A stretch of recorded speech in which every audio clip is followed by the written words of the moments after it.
You've spent time perfecting your homepage, you've got a freebie, you might have a great offer, a blog, you may have a great e-commerce site, but there's one page quietly holding your conversions back because it's either confusing, cold, or completely underused.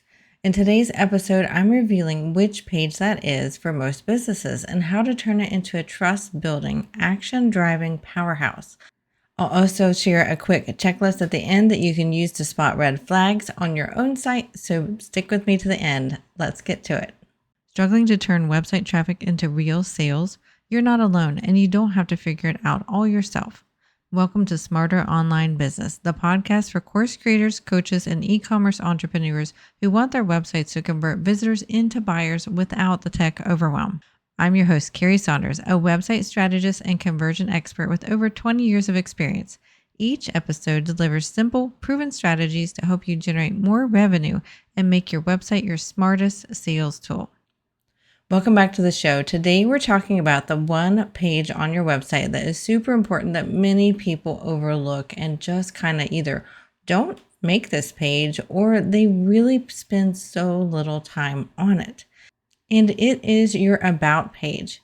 It's one of the most visited pages on websites, right after your homepage or wherever your customer may have landed.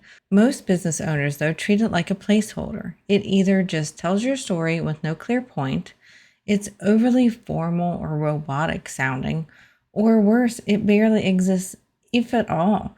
And here's why this matters. People go to your About page to answer the question, can I trust you?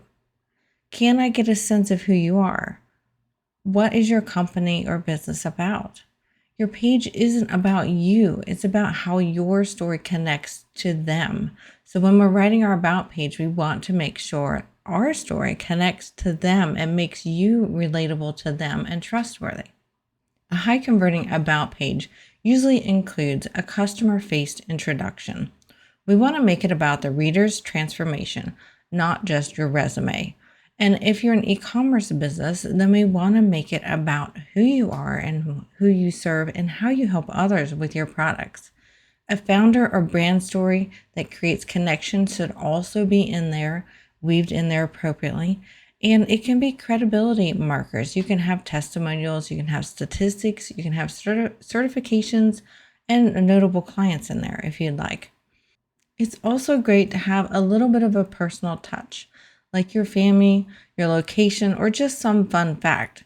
Make this something that you're comfortable with because we're all different at the comfort level on what we share.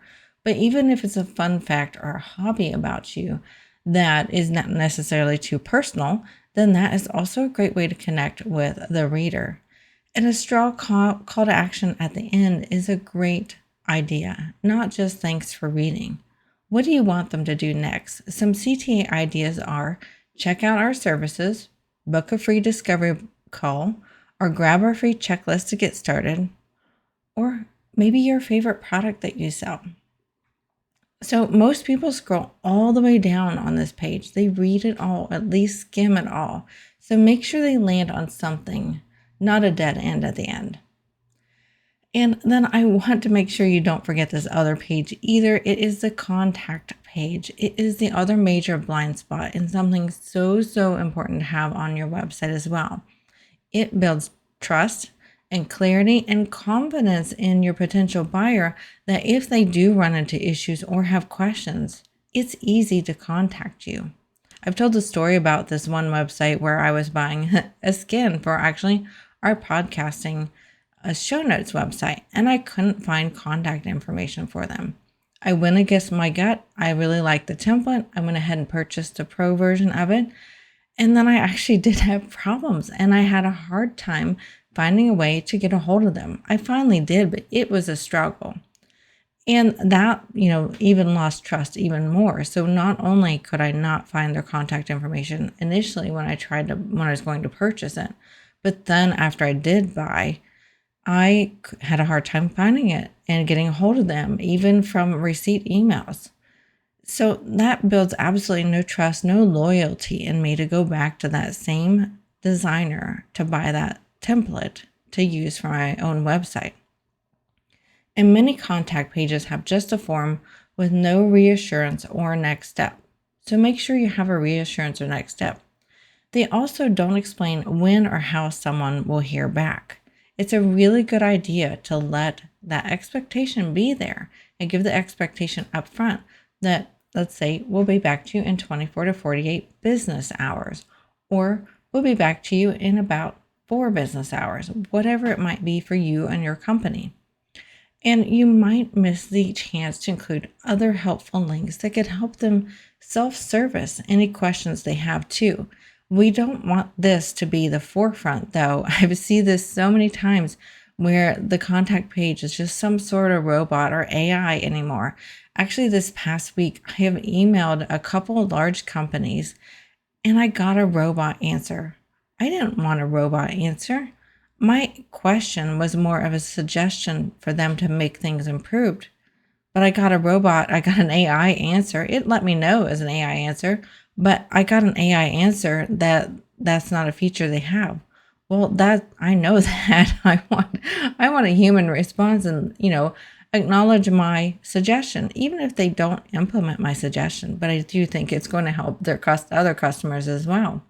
So we want to make sure our contact page feels like a conversation starter. Add a quick message like, we typically respond within 1 to 2 business days.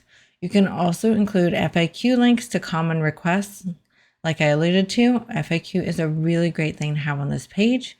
You can also have a calendar if you offer free calls and have either linked to it or embed it in this page.